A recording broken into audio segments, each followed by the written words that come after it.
Hey folks, Alex McMahon here of Evolve Nutritional Therapy, and this is going to be video 1 in your holiday survival guide. Our topic for discussion today is going to be food cravings. So the very first thing to think about is, what is it that causes food cravings? And the fact remains that food cravings are a very natural thing. We've actually evolved to crave certain flavors of foods. So salty, fatty, and sweet foods all served a very specific purpose for our survival. And these foods, when consumed in their natural form, all had a very specific purpose, such as carbs for helping us to gain a little bit of body fat, or for salt that helped us get minerals, or fat that gave us a longer burning source of fuel. So all the things that we have a natural craving for have a very specific purpose when we take a look at it from the evolutionary lens.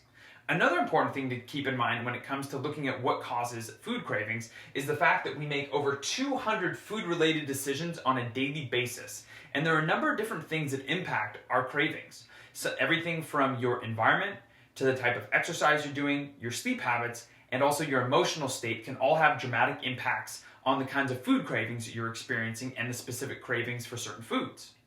Now, that's going to lead very nicely into the very next thing that we're going to be discussing, which is the 3 types of food cravings that people typically experience.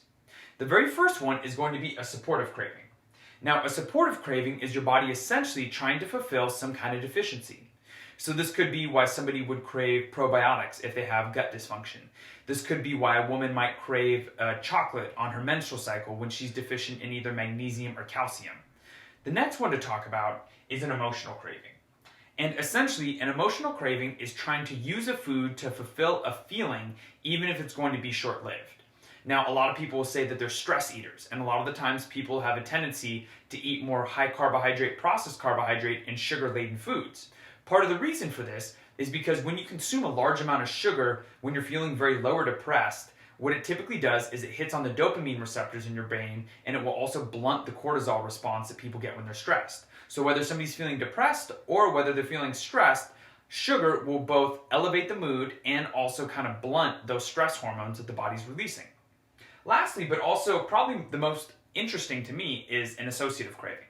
Now, an associative craving is essentially when you associate a food with a memory or experience that you have.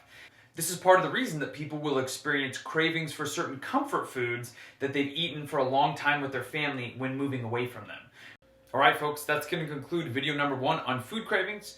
Make sure to go ahead and click the link in the description to watch video number 2 on how the holidays provide a unique challenge to staying on track with your nutrition goals. And as always, thank you for watching. Hey folks, one last thing. I'm offering a free 30-minute nutrition phone strategy session. What we can do is we can figure out exactly where you are right now, where your goals are at, and then what the roadblocks are that are preventing you from getting to your goals. So if you click the link in the description, there'll be a small form for you to fill out.